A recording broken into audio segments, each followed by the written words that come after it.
Okay. Do y'all know that the book of Hosea clearly speaks about what's still going on today? Let's dive into it. So, diving into it, it says right here in the fourth chapter of Hosea, it says, Hear the word of Yahweh, sons of Israel, for a strife is to Yahweh with the inhabitants of the land. For there's no truth, nor kindness, nor knowledge of God in the land. Swearing and lying and murdering and stealing and committing adultery having increased. What? And he says, and blood touch it against blood. He's pretty much talking about bloodshed. Therefore, the land mourns. Come on, and every dweller is weak in it. Think about what's going on with the beasts of the fields, and with the birds, and with the birds of the heavens, and the fishes of the sea. They are removed. They are removed. Only let no one strive nor reprove a man, and your people are as those striving with the priests. Striving with the priests. Well, think about the churches. Think about I call them the religious groupies. You know, blind leading the blind.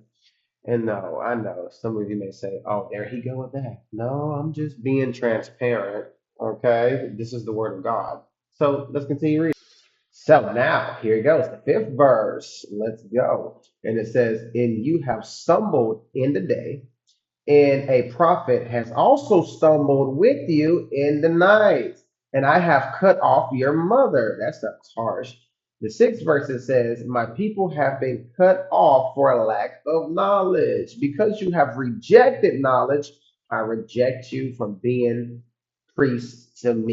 Now, when you think about it, he's like, dang, we have strived with the priest so much and we didn't take time out to study ourselves because the pastor is so great and his the way he word things with his great philosophy and his great parables. But guess what? Jesus is the king of parables. Yeshua is the king of parables. He's the one. Come on.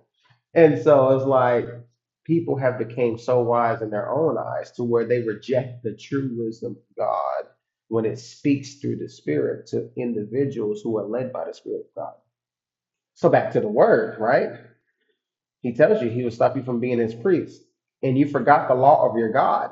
So I forgot your sons. I also, according to their abundance, so they sinned against me. I changed their glory into shame. And then it goes on to say how they eat the sins of my people. You know, the ones that God has called and that he uses his spirit and they persecute them and they're Pharisees themselves.